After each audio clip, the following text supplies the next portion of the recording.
So I ordered a CMMG Banshee 9mm upper receiver group. And I've always been intrigued by these uppers, and I've always kind of just been planning on updating my 9mm upper as the one I have is it works and stuff. It's direct blowback. It's got a relatively heavy recoil impulse for 9mm, and I've always been intrigued by the radial delayed blowback system that CMMG offers. And like a year ago, CMMG updated their Banshee lineup. I actually had no idea. I was like doing a little bit of research before I made the purchase and saw that they updated it, and I just decided to go ahead and pull the trigger. So let's get right into the box. Just a little disclaimer: I bought this, like everything on my videos, with my own money. CMMG does not know who I am. They did not send me this. Not pay me to say anything. I just like to throw that disclaimer out there. So comes in a typical standard upper receiver group box, right? Nothing too special. It is a little shorty box because this is a 5.5 inch barrel at least, and it did come with a plastic sleeve, but I've obviously already taken it out and played with it and uh, just tested functionality and stuff. And this is just kind of giving you an idea of what my first impressions would be. But it did come, like I said, with like this. It was like a pretty thick plastic sleeve. It was green and stuff, nothing special, and it does come with a chamber flag. But this is probably the only product I've purchased in a long time that didn't come with a sticker. It's not a big deal, but I just thought I should point that out. So, CMMG stickers are cheap. You can throw them in there for people. I think people like them, so just something to point out. So this is going to be the upper receiver group, and this particular color is called Midnight Bronze, and it is not burnt bronze because I have a couple of burnt bronze parts. Right, this is a burnt bronze upper receiver group, and you can see it's quite more goldish in color than the midnight bronze. So if you have like some Cerakote 9mm or Cerakote AR parts, it's not going to match, right? There's definitely a difference in color and stuff. It's definitely darker. I do believe the difference between midnight bronze and burnt bronze is that they mix just a little more armor black into the paint mixture to give that little darker color. So it's a little more subdued in tone as opposed to the burnt bronze color. But I'll probably end up buying a dedicated lower at some point for this particular upper receiver group. And yeah, I'm not entirely sure what lowers are compatible. I don't know if like an Aero EPC 9 lower is compatible. Obviously, CMMG lower lineups are going to be compatible with this. But this is, again, 9mm, 5.5 inch barrel, 7075 billet upper, right? And they updated this because the old design was your basic like mil spec type upper receiver, right? So billet 7075 T6, and it looks like it uses like a standard ejection port, whereas like some 9mm uppers will have that little tiny 9mm cartridge upper receiver group. So in theory, and I don't think this is theory, you could technically use this upper receiver and this handguard and another build for like a 300 blackout or whatever your heart's desire is if you really wanted to. So that's kind of interesting. I kind of like how you could change this. If you really wanted to really change the upper receiver and the handguard, you just need the bolt carrier group and the barrel. Those are proprietary parts. But it's quite nice in design. I like how a lot of companies now are moving to these like billet upper and matching handguard type uppers. The only downside is sometimes if you wanted to like change out handguards, they're going to look a little bit funny if you want to keep the same upper receiver, right? But it's got some nice little design cues.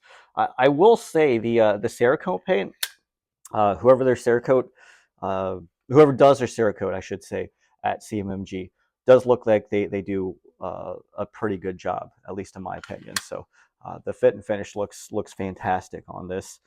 The handguard is going to be 6061 T6 aluminum, and I believe this is a 5-inch handguard, and they've done some pretty interesting styling on the end and stuff, right?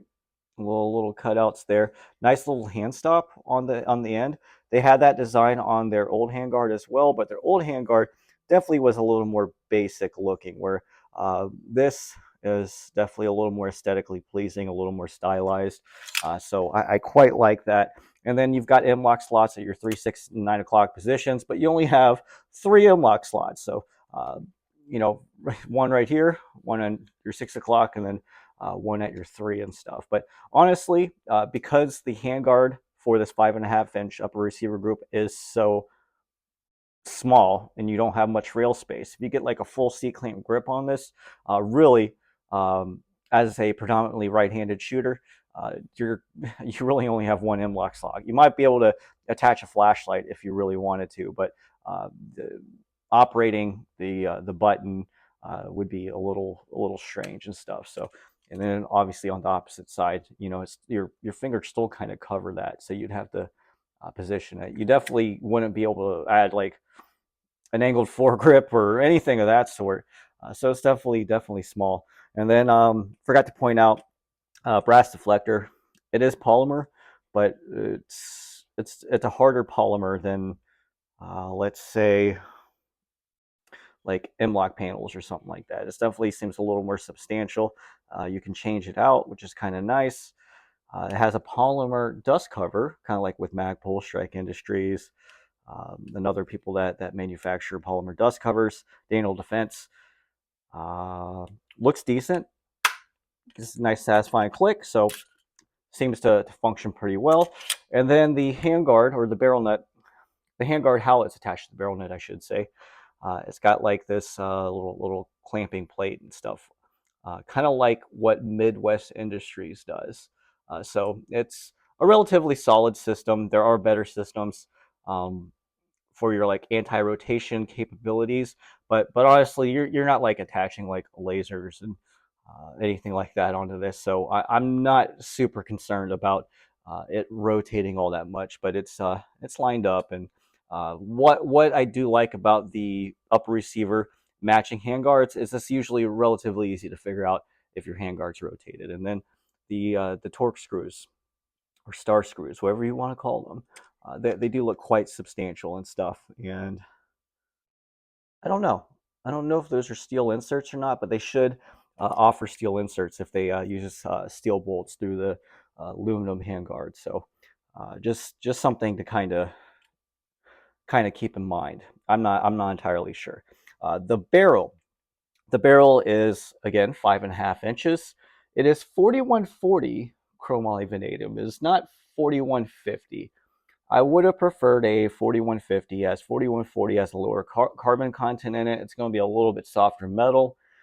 Probably won't hold up to like, you might get like 1,000, 2,000 less rounds out of a 4140 barrel, but is what it is. I'm just pointing out the facts on it. I believe it's 1 in 10 twist.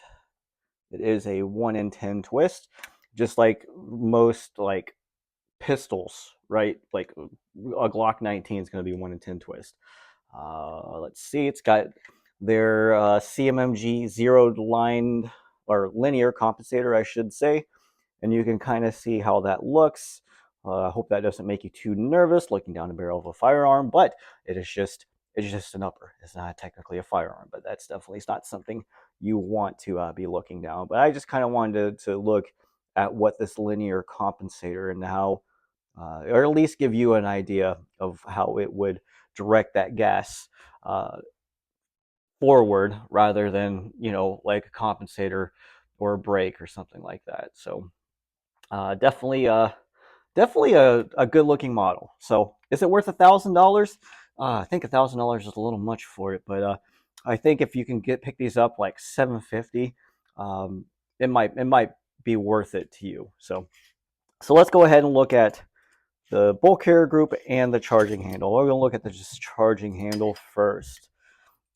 And I just want to note, I've only really racked this on a lower like 10 times, and you can see how much wear is already on a charging handle. Do you guys get this much wear on your charging handles? Because I'll see other people's charging handles, and sometimes they look brand new, you know, and they're either not racking it or I don't know. I always get a lot of wear on my charging handles, so uh, don't know if that's normal, but I would assume that's normal. And let's see, some interesting designs there. I know Blackout Defense, they had an exposed spring in the back, which I wasn't a fan of, but it's got nice large roll pins on it. It is ambi. It actually seems like a decent charging handle. I like this charging handle over Blackout Defense's charging handle, and I think this is a little bit cheaper. And then the bolt carrier group. Oh, man, I should have looked this up before this video, but I'm not entirely sure what the materials are for this. I would assume that the carrier itself is probably 8620, and I would hope the bolt is going to be at least 9310, preferably Carpenter 158. But um, looks like a standard bolt carrier group, right? Instead of a 9mm one. And the 9mm ones are these like large, bulky, no gas key type bolt carrier groups. They usually have a roll pin, a large roll pin right here with some weights. CMMG does offer the weights if you need those added weights. One of the appeal for me, at least for this particular upper, was the fact that I can use a standard carbine spring, a standard carbine weight. I don't need like a specialized PCC trigger as you would for other PCC builds, because the direct blowback system, you kind of need a hardier hammer as that bolt's reciprocating back and forth to withstand that recoil. That's why you have PCC rated triggers, right? And then the bolt is quite heavy, and you need a very heavy buffer in order to cycle that bolt correctly. So on top of having a heavier bolt carrier group and a heavier buffer system, you get a heavier recoil impulse. And how this works is instead of it being a fixed bolt right to the carrier itself, like in a standard 9mm, this just functions like a regular. It unlocks on the chamber of the barrel, and then it moves back. So you have less weight in your bolt carrier group, and you can have a lesser weight in your buffer system, equaling a smoother and less pungent or lessened recoil impulse, I should say, right?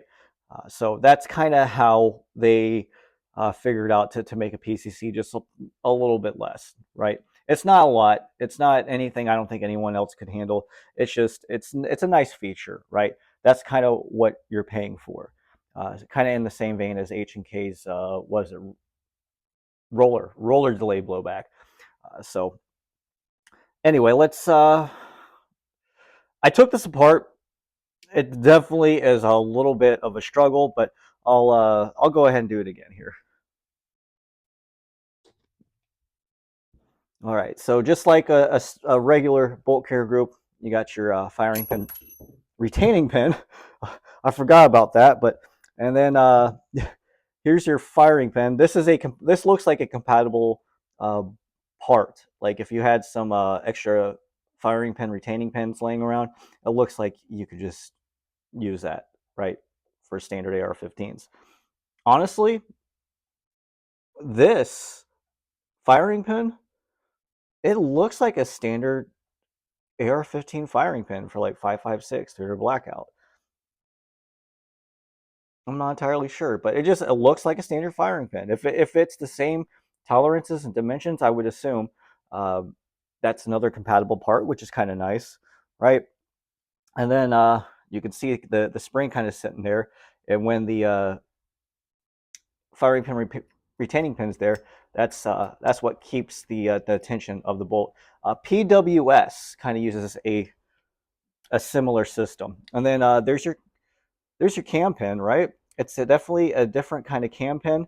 And how this cam pin works, you see how it kind of looks like a flathead screw on top. when the lines are parallel with the bolt carrier group, that means the holes lined up parallel, right? So there's your hole, right, and there's the top. So you, that's how that works. But it's definitely a proprietary cam pin. I'm not entirely sure what the cam pin's made out of. And then you got a little cutout, right, on your faux gas key. This is definitely a fake gas key because you don't have any gas running into the gas key. And interestingly enough, it is staked. It's not staked very well, but it is staked, right? The only staking I see, oh, that doesn't look as bad as I originally thought, but they do stake the gas key, which is interesting. And then this is your bolt.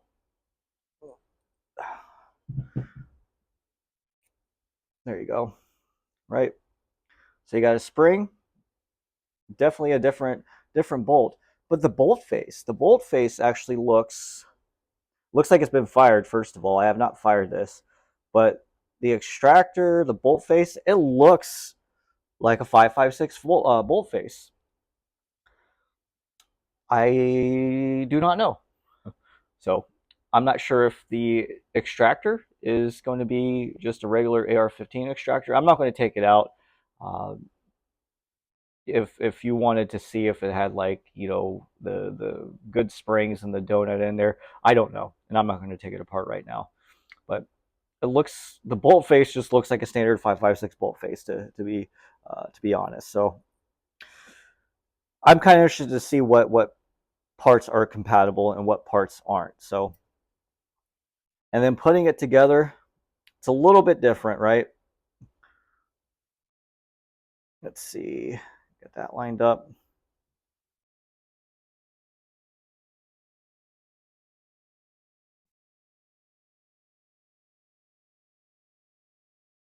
See if I can do this on camera, because it wasn't the easiest thing to do, right?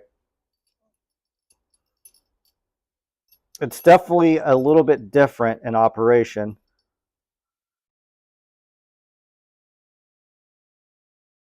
than what I was used to. All right, so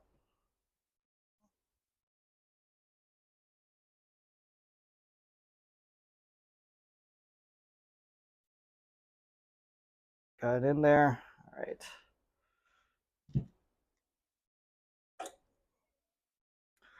If you ever have a problem putting in a firing pin retaining pin, right?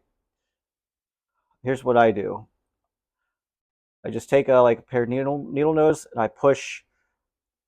Okay, I take it, I put pressure down on the firing pin retaining pin, and that will always almost um, allow the firing pin retaining pin to go into the carrier. And it has to be, you know, like that, right? You can't have it canted or twisted or perpendicular to. It's got to be parallel with how the bolt direction's going. So that's just a little tip for you guys. And then honestly, I don't know if I put this in correctly. It seems like it functions, right? Right? Did I twist this? I thought I twisted this. Maybe I don't.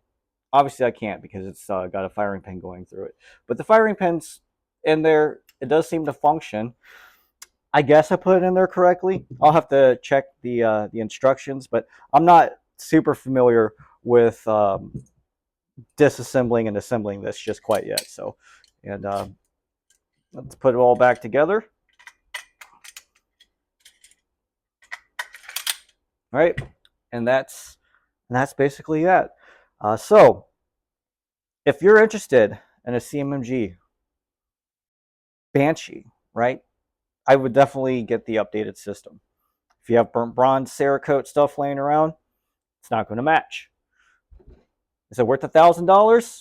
Well, I think $1,000 is a little much. You can buy a lot as far as upper receiver scope for $1,000, but I gotta say, like, they designed this well. They definitely made a good move updating their systems, right? It definitely looks better. It looks a little more modern, putting better parts on it.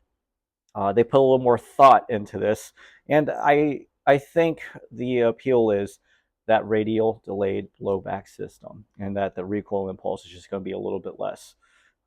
Is it worth the up cost? Maybe, but I would assume most 9mm upper receivers are probably like in the $500 range, right? I know lowers are more expensive, so you're kind of buying into a more expensive system for a cartridge that's ballistically inferior to rifle rounds, right? So the appeal is, you know, Glock compatible mags or 9mm. You don't have to worry about over penetration. Like, let's say you live in an apartment complex and you wanted like a carbine system that worked with your pistol system, like Glock. I know they make them for like Smith and Wesson mags and P320 mags, I'm pretty sure. So you could technically have like a carbine system that's compatible with your handgun pistol system, right? That's the appeal. Like I said, you don't have to worry about over penetration on something like this, than as you would with like even like a 10.3 5.56 upper, right? 300 blackout would probably be ideal, but you still have to worry about over penetration with 300 blackout, 7.62 by 39, and other rifle cartridge rounds. So that's why people, you know, would probably buy this. Is this for everyone? It absolutely is not for everyone. Um, I like PCCs, but I haven't shot my PCC a whole lot, and that's just because I have a cheap PCC, and I kind of wanted to update it. And this is a good way to update it. I think for the $670 that I have into this, I think I'll be happy with the purchase. I definitely think going with like a full dedicated lower upper build, you know, I'll probably end up doing that down the road. But right now, I just have the upper. They have the ability to run like Indo mags, which are like AR pattern mag, so you can just use a standard AR-15 lower if you really wanted to. I might go that route, but one more thing, like the other appeal between for PCCs, I should say, is the ability to run cheaper ammunition. You're, you know, 20-25 cents a round for 9mm, as opposed to like I've seen 5.56 really be more cost effective more recently. I've seen M193 Winchester as low as 31 cents a round with a rebate. But typically, your 5.56 NATO spec rounds are going to be 45 to 50 cents a round. So you can shoot more than double the ammunition out of a 9mm upper. That's the appeal. But this kind of been a long first impressions video, so I'll go ahead and just end it right there. If you have any questions about the upper or anything else, really, just go ahead and leave them in the comments below. But just like always, guys, I always appreciate any views, any comments, any likes. Thank you. So join me next time.